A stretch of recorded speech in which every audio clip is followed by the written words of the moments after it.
The Blooming Barn in Hunlock Creek is home to 99 artisan product lines.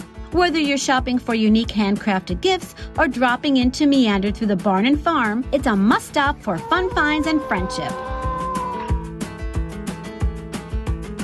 I'm here with Karen Lucas of Northwood Original. And Karen, we're excited to be here because we're going to be doing some fall decorating, We right? are. My favorite. I know, we love fall, right? We do. I'm teaching you different ways that you can use the same pumpkin. You could put it in bowls, you could put it on wreaths. This particular one's really cute because it has cinnamon on it and it smells good too, so it'll make your house smell nice. I like that. One thing I use when I decorate is angel vine. I put it inside of bowls. It gives it more of a primitive look, and for fall, that's what I like, is a primitive look. It's so fun and wild. And, It is, I love there's it something. is. Nature gives us so many decorations in the fall, right? That's the truth. It's a simple thing. You can put the pumpkin right in there, pull up your angel vine. If you want to, you could even put a bow on the crow. Oh, that's cute. If you like to. Oh, That would make him look really cute. that's sweet. Another way you could use the same pumpkin, if you really want to do it something simple, is just take a grapevine wreath, and they are simple. They have a lot of twigs hanging around them everywhere. You just set the pumpkin right in there, and you still have a beautiful decoration. Perfect for like a centerpiece or a table. It A is. side table. And it's not fussy. The other way I like to use those is I like big candle stands, and just make a berry wreath. It's just berries. Oh, nice. You can put together. You put it on there, you spread it out a little bit, and the pumpkin goes right on there. Oh, that's Sometimes cute. I will glue them down, but not always, because I might want to use the candle stand for something else at another time. True. I mean, on these too, a lot of people like bows. These bows are pretty. They're easy to make.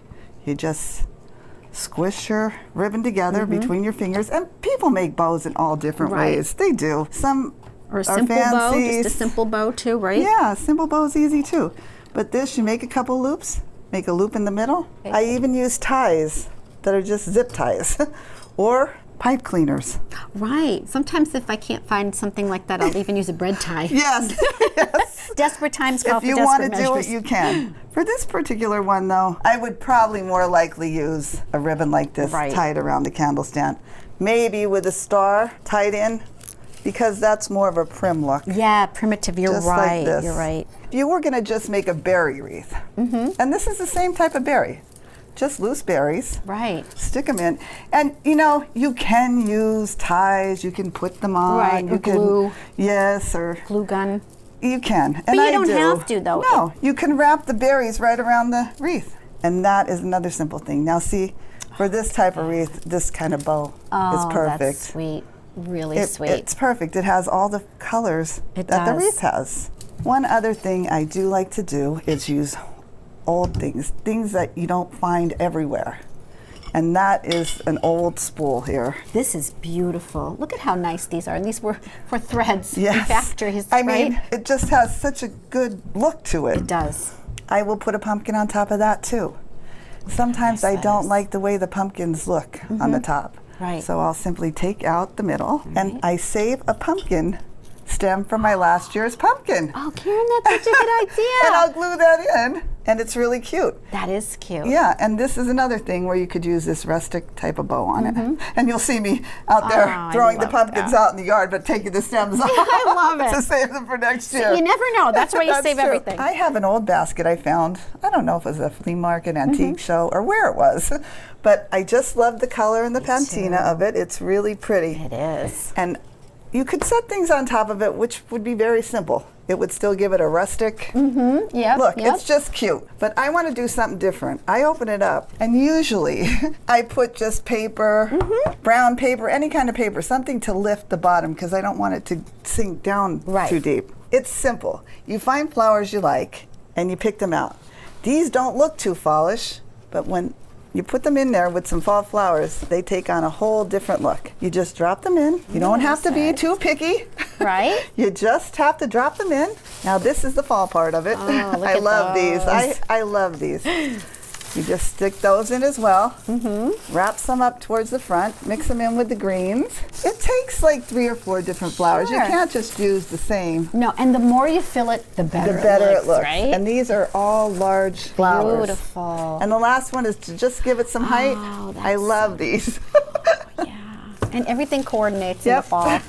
You just stick it in, take a look. If you want to change something, if you want to pull more like orange to the front, you can do that. And it's just easy. Stunning. Easy peasy. Easy peasy. I love this, Karen. It's really elegant. Karen, we had so much fun. These things are absolutely beautiful. And of course, maybe folks want to stop by and buy some of your beautiful pieces that you have here at the Blooming Barn. Tell us about it. I have 2 rooms at the Blooming Barn. I have a downstairs room. I've been here since the beginning of the opening of the Blooming Barn.